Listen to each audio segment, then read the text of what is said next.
we'll talk about boxing like we've never seen it before. And to hype it up, you should have seen what happened at Chicago Chicken and Waffles. There was the weigh-in, and fighters got in each other's faces, and fighters were ready to go, because this is all about the King of the Ring. Today's matches on King of the Ring, we have Brian McElworth taking on Brian Sims, Paul Palumbo taking on Casey Austin, and Owen Parquette taking on Ibrahim Mason. Cy Stanker taking on Elhan Nazadi, Jeffrey Roland Membrano taking on Amir Mason, and Russell Scott taking on Keontae Irving. Once again, it's amateur boxing at its best, and this time is coming to you from the Masonic Temple. Hello, everybody. Ronnie Slam Duncan, along with my color analyst, giving the expert commentary because he's a former pro at 13-1 and a celebrated amateur throughout Northeast Ohio, Wilkins Santiago. Once again, the stage has been set. This venue is a big one, getting you ready for the big time. What would have happened if the King of the Ring boxing series was around when you were boxing? How well would it have prepared you for your professional career? Oh, it would have made a big difference in my professional career. These kids are definitely there. It's a great opportunity for these kids to expose, themselves out there in the boxing world, get to the next level. And, thanks to the King of the Ring, that's what they're doing for these young kids out there, giving them the best opportunity they can get and a well journey for themselves. It's hot under the lights. Get ready to throw down. There's going to be a beatdown in C-Town. It's the King of the Ring boxing series, series number 8. We'll come back with much more. So stay with us, TV 20, because we are Cleveland.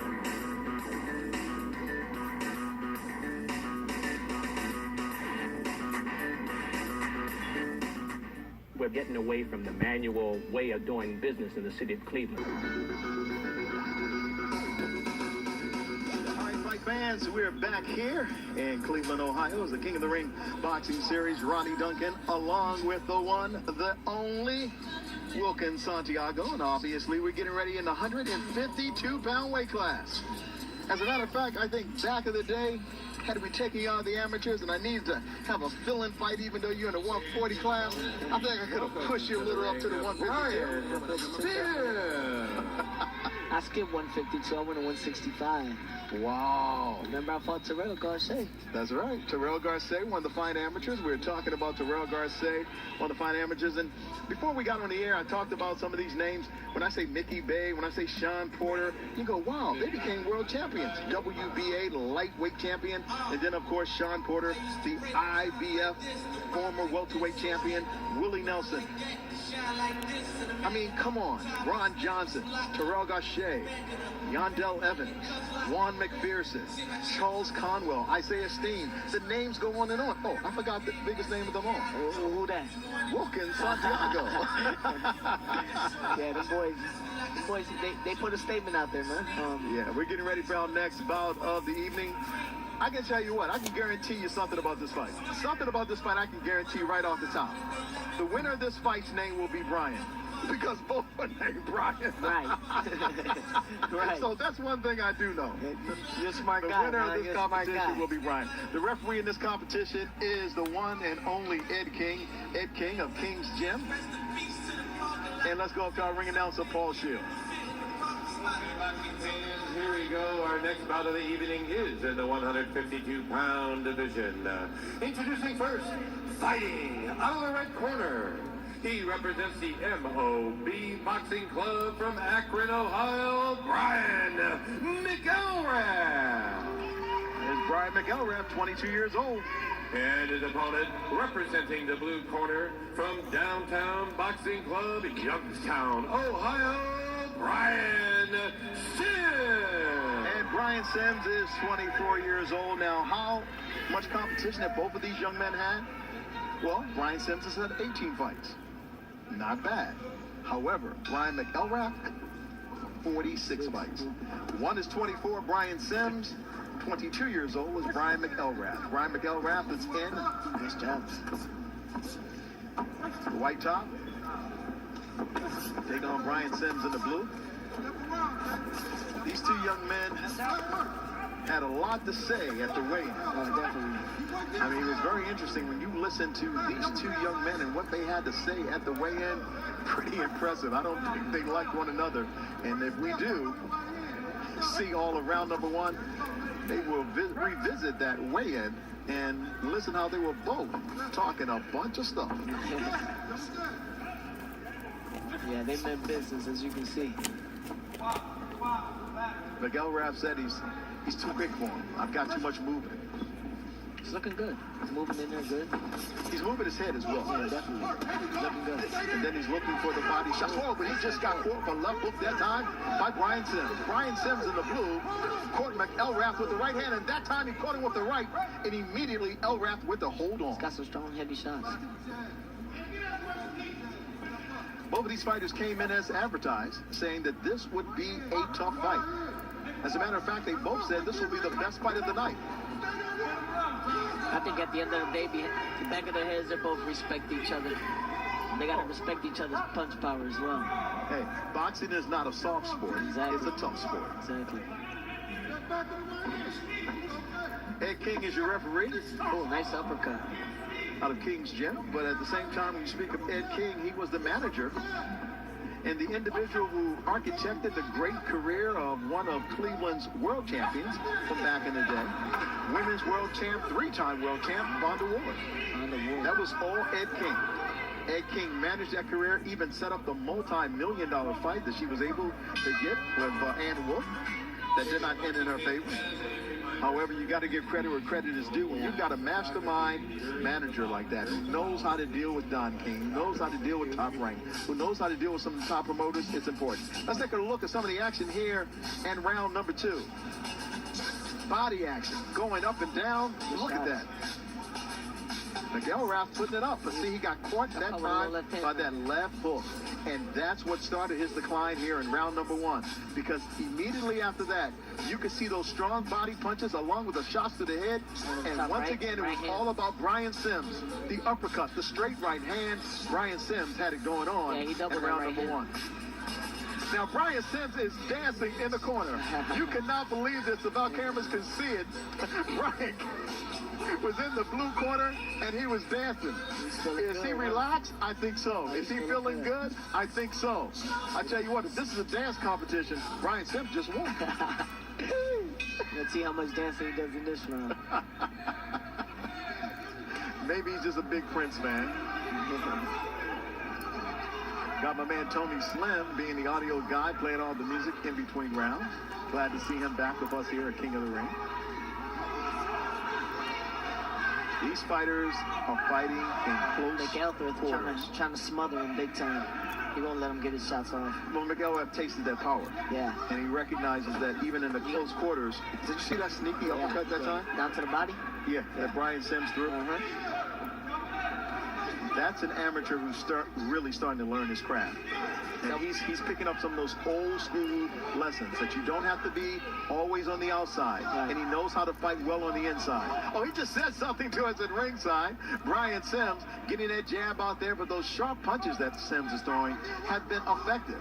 Look at those sharp body punches. I think he was complaining about Look at that combination that time by Brian Sims, even backing up. Brian Sims is putting on a boxing clinic right now. He just missed Miguel Raff with that right hand. Got to concentrate at all times in the ring. Round number 2. And that was a pull jab. Because he waited for Miguel Raff to throw his, and then he just simply got out of the way and threw his. Miguel is not backing up, man. He keeps coming. He's got to be careful launching them hooks. Yeah, he does. All it takes is a small little right hand in there.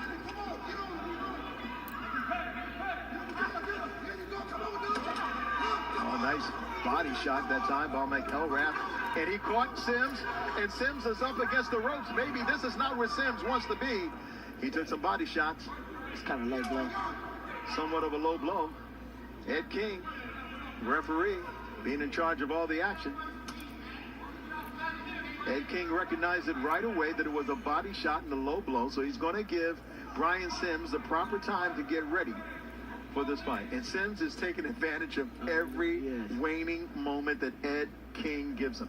Ed King, former manager of Vonda Ward, great referee, always been a boxing fan, and I think when you have it in your DNA, like Ed King, you love it. Did you see that left hand that time? I tell you, McElrath has come back here in round number 2, and he has made a statement. This fight is up for grabs. Oh, yeah. Round number 1, you can give it to Sims. Round number 2 is that Brian in the red corner, Brian McElrath. Great fights tonight, man. Great fights. I tell you what, this has been one big fight. Coming up a little later, we're going to hear from Willie Nelson, a former pro, from a former amateur who's a great pro. Let's hear some of the action here in round number 2, and there's that left hook that time, and that's what sent him reeling.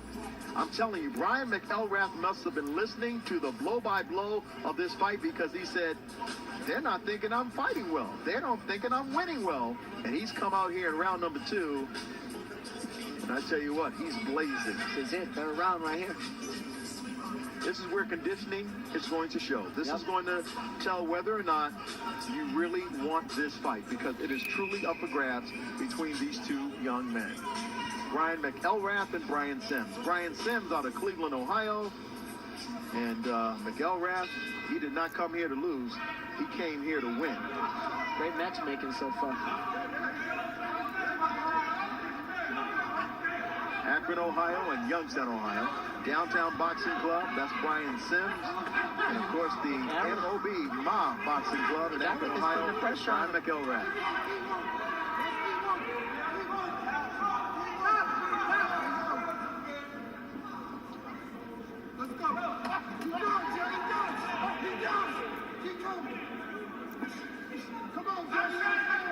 Oh, what a nice right hand that time underneath by Brian Sims on Brian McElrath.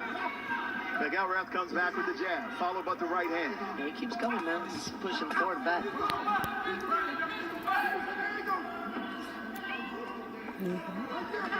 Brian Sims has been taking punishment to the body, and you saw his leg simply lift up, and he took another wicked body shot by Brian McElrath. McElrath says, okay, you wanted to go ahead and take a break because you got a shot to the body. I know that's what hurt you. And that's what McElrath has been doing here in round number 3, hitting shots to the body, and that was a straight right hand to the face of Brian Sims. Brian Sims is retreating right now, backing up, trying to get his legs under him, but pursuing the action around the ring. A man looking on his prey is Brian McElrath. McElrath says, I know you see me. You want to hit me. I know you can't, and I know you won't. He's looking smooth in there, man. Look at him putting his face out, and there's that shot. A right hand to the body, left hand to the body. Those body shots have been scoring, and Brian McElrath may be coursing a way to victory. But he did get hit with that right hand. You tell he slowed him down. He slowed forward down with those body shots. That's Brian Sims in the blue, McElrath in the white top.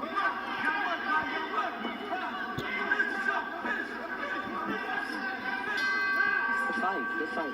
Very good fight. It went the distance. 3 rounds. Brian McElrath taking on Brian Sims. It's going to be interesting to see exactly who the judges say won this particular contest. How'd you see that? I don't know. I mean, all of these fights have been competitive. Definitely. That's why I said good They've been matchmaking. good. Watch this. Miss. And he comes right back with the left hand. Hits the glove, but there's that body shot. Another body shot. And watch him come upstairs. Boom. Boom. Good action there. Good action. They're staying close, and that is the way in which you fight on the inside. Wow. Pretty impressive. Coming up at the end of this fight, we're going to hear from Alexis Haywood, and one of the best amateurs ever to come out of Cleveland. He's is a great pro. As a matter of fact, I think he gave Harrison out of the Clark Gym in Detroit his first loss. Yeah, Tony Harrison. Tony Harrison was on his way fast track to a world championship. Willie Nelson got him. Willie Nelson. Willie Nelson. Well, he's a bad boy, man. Bad boy. Obviously, just lost a big fight to a young man who is by far one of the best 160-pounders in the world. But he'll be talking with Alexis Haywood simply about the amateur game and how much it means and what it's meant to him and what being from Cleveland means. Willie Nelson, good young man. It's sort of funny. At 59, I remember when these kids were just little puppies, and to see them grow up to be men, fathers, husbands, it's just a delightful thing. And, it's great. It's great anytime you can see someone that you saw as a child become a young man and do some great things. Yeah. Let's go up to our ring announcer, Paul Schill, who's standing by with the winner of this competition. Okay, boxing fans, first and foremost, we'd like to thank Avon as being the sponsor of this bout. We thank you very much, Celeste, for representing Avon and supporting King of the Ring Boxing. And now, after 3 action-packed rounds, your winner fights out of the blue corner,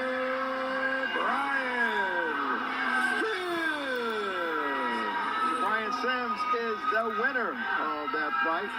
It was a good fight. I tell you what, giving credit where credit is due, Sims may have won it, but you cannot take anything away from that young man that he fought. And I'm talking Brian McElrath. I told you the winner would be somebody named Brian, and that young lady right there is pretty happy. Yeah. She's doing her little victory dance, the victory roll. A guy who does the victory dance, the victory roll is the one and only Willie Nelson, who's standing by without Alexis Haywood. Alexis. Thanks, Ronnie. I'm here with Willie Nelson, one of the greatest professional fighters out of Cleveland. Willie, how important is a card like this for our amateur fighters? A card like this is real important. I wish I had something like this coming up when I was younger. Fortunately, I didn't, but it's they introduced him to the pro scene. So this is a great card. Every step we take in the pros, they took for this card. So this is a big thing for the amateurs here at home, here in Cleveland. So do you think we have our next greatest fighter out of Cleveland? For sure, we have a lot of great fighters out of Cleveland. Cleveland is like the hotbed for boxing. And like, people sleeping on Cleveland, but it's one of the hotbeds for boxing. Thank you so much, Willie. Back to the fight. What a good interview between those two, and it was really nice to see. technical problem. In fact, our fighter fights out of the red corner, Brian McElrath. Did you see what just happened?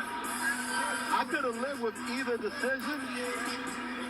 And now Brian Sims is like, I lost, and they gave it to Brian McElrath.